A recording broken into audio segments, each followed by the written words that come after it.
we could put text, for the headline in there, or something like that. So we wanted to really focus more on just like, I give her the picture, then she incorporates it. We wanted to actually have something like predetermined right there. So. Cool.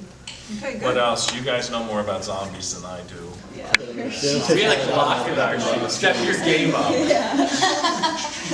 guys doing a list of weapons? Like The teams that have the strongest articles and layouts in the magazine gone through the process of looking at their work, changing it, and making it better. The exact same thing a magazine would do, a professional magazine. They don't just take one thing and say, this is what it is. They do an edit, they try different layouts, they look at different covers, and then they choose what's going to be best. So, definitely have fun with it. So, Work in progress critiques are always, I think, a little tough because some people just want to listen to their own article being critiqued, and some people are interested and invested in all of them. But I think the tough part is some people have a hard time picking the right articles to start with, and they don't really know what they're saying. And that makes it hard because they don't have a strong concept to go from. So I think, for me, that's the hardest thing to critique once they get images and they're not really telling the story.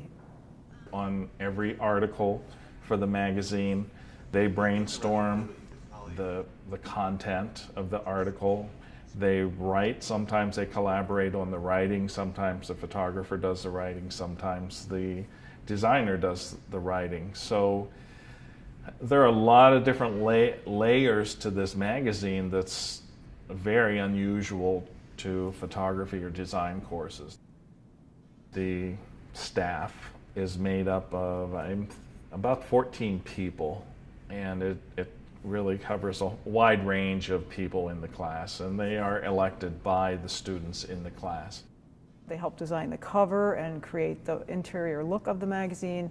They help with the photo editing of the spreads as they're done, and critique the articles. And that creates a framework for the magazine. So the staff is really coordinating this frameworking, making sure all this framework comes together at the end. When you have 40 different people working on all these different designs, we have to have a template or a style look to the magazine that's unified. Most of the decisions are made by the staff, and then Dennis and I are there to support, and we're there in case they don't have the answers. But usually the staff figures things out pretty well. The cover is usually produced by a team of photographers and designers. Again, they brainstorm the idea behind the cover, they execute the idea of the cover, they produce the photographs for the cover, and then all the retouching and the extraneous aspects of the cover come to fruition. Usually we have the inside cover designed by or illustrated by one of the designers. So it's a balance between illustration, graphic design, and photography for the cover. I mentioned the iPad team to Dennis last year, and we brought it up to last year's class, and no one was interested in doing an iPad version. I kept in contact with a lot of the design directors and art directors from previous years, and they're all working on the tablet versions of magazines. So I said to Dennis over the summer, we really have to do the iPad. We have to do that and get moving on that.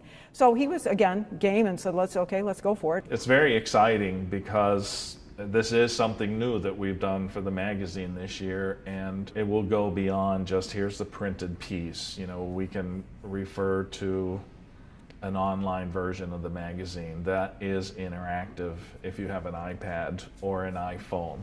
And I have to say the iPad team has been incredible to me. They just went with it and have figured it out pretty much on their own, and it's a really good group of designers. That's a new innovation for the year, and that's in the works right now. We tell students, you better get ready. This is going to be a really long process. There's going to be a lot of mistakes, a lot of things to clean up. And every year, students, I think it's not going to be as long as it is.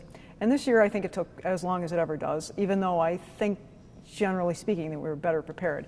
But what is remarkable to me is the level of poise and the level of just calm and professionalism that they have. Like when I was in there last weekend, nobody was screaming, nobody was in a real hurry. They just knew they had to get it done, and everybody was just hunkering down and doing the work. And they were all in good spirits, and that to me is just a testament to the investment in the class and doing a good job.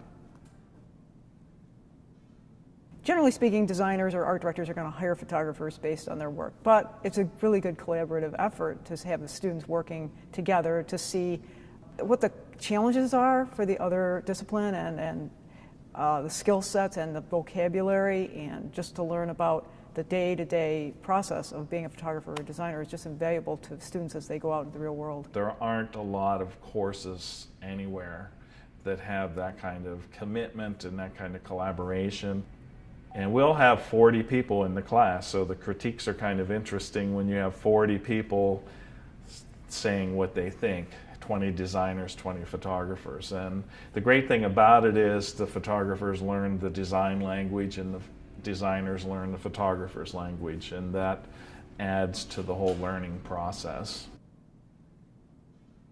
I started with Dennis in 2005, and at that point we just did, for the project, 3 different spreads, and there was no magazine involved. And so I think it was 2000, we did that for 2 years, and then 2007, 2008, I came into the course, I said, you know, in the spring quarter, I had done a little magazine with just graphic designers that were working together on a magazine.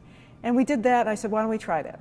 And so Dennis said, great, let's get it together. And we felt like this was the industry, and to have the students experience what the industry is like, we needed to have a course that kind of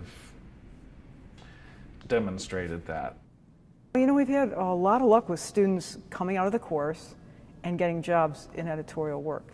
And from the feedback I've gotten from those students is that they learned how to get something really done in a tight time frame at a pretty professional level.